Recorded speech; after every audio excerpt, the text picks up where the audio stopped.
دوستو انسان ہمیشہ سے اپنی پاور اور نالج کو شو کرنے کے لیے کوشش کرتا رہا ہے، اور اس کوشش میں انسان نے ایسے کام کیے ہیں کہ اگر ان پر غور کیا جائے تو عقل دھنگ رہ جاتی ہے۔ بڑی بڑی بلڈنگز بنانا اور تباہ نہ ہونے والی چیزیں کریٹ کرنا ہمیشہ سے طاقت کی علامت سمجھا گیا ہے۔ دوستو ویڈیو شروع ہونے سے پہلے ویڈیو کو لائک کر دیں اور چینل کو سبسکرائب کر کے بیل آئیکن کا بٹن دبا دیں تاکہ آنے والی ہر ویڈیو آپ تک پہنچتی رہے۔ ٹائٹینک، جس کا پورا نام رویل میل شپ ٹائٹینک تھا، ایک برٹش لگژری پیسنجر شپ تھی جو 14 سے 15 اپریل 1912 کو اپنے پہلے سمندری سفر پہ ساؤتھ ہیمپٹن انگلینڈ سے نیو یارک سٹی جاتے ہوئے ڈوب گئی، جس میں 1500 کے قریب پیسنجرز اور شپ کا کرو مر گیا۔ یہ ماڈرن ہسٹری کا ایک فیمس واقعہ ہے جس پہ بہت سی موویز اور کتابیں لکھی جا چکی ہیں۔ 1900s کے شروع میں شپنگ بزنس بہت منافع والا بزنس سمجھا جاتا تھا۔ بہت سے امیر لوگ دوسرے کنٹریز میں شپ کے ذریعے آتے جاتے تھے۔ اس دور میں شپ بلڈنگ میں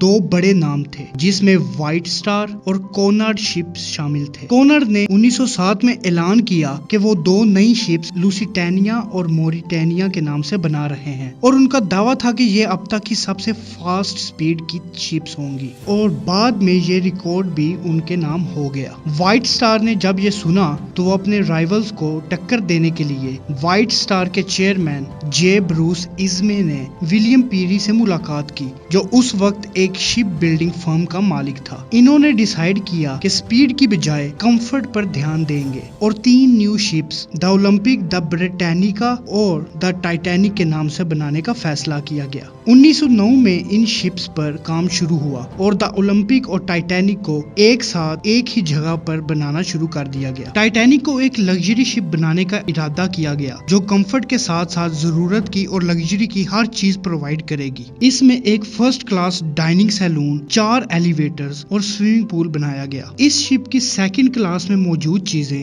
دوسری شپس کی فرسٹ کلاس جتنی لگژری رکھتی تھی۔ اس میں 16 کمپارٹمنٹس بنائے گئے جن میں ایئر ٹائٹ ڈورز لگائے ہوئے تھے، جس کا مقصد تھا کہ اگر شپ میں پانی بھرنا شروع ہو جائے تو باقی کمپارٹمنٹس کو بند کر دیا جائے تاکہ پوری شپ میں پانی نہ پہنچ سکے۔ شپ کے بلڈرز کا دعویٰ تھا کہ اگر 16 میں سے 4 کمپارٹمنٹس میں بھی پانی بھر جائے تب بھی شپ نہیں ڈوبے گی، اور اس دعوے کی وجہ سے یہ بات مشہور ہو گئی کہ ٹائٹینک انسنکیبل ہے، کہ یہ کبھی نہیں ڈوب سکتی۔ 1911 میں اولمپک نے اپنا پہلا سفر کیا، اور اس کے ساتھ ہی ٹائٹینک میں بھی کچھ چینجز کر کے اس کو بھی کمپلیٹ کر لیا گیا، اور اپریل 1912 کے پہلے ویک میں ٹائٹینک کا ٹرائل مکمل ہو گیا۔ ٹائٹینک 882 فیٹ لمبی اور 92 فیٹ چوڑی شپ تھی، اور یہ اس وقت دنیا کی سب سے مہنگی اور سب سے بڑی شپ تھی۔ 10 اپریل 1912 کو انگلینڈ کے سٹی ساؤتھ ہیمپٹن سے نیو یارک سٹی جانے کے لیے ٹائٹینک نے اپنا پہلا سفر کا آغاز کیا۔ ٹائٹینک کو ملینئر اسپیشل کا نک نیم دیا گیا کیونکہ اس کے لگژری شپ ہونے کی وجہ سے صرف ملینئر لوگ ہی اس میں سفر کر سکتے تھے۔ ٹائٹینک کے کیپٹن ایڈورڈ جے اسمتھ تھے، اور ٹائٹینک کے مالک جے بروس ازمے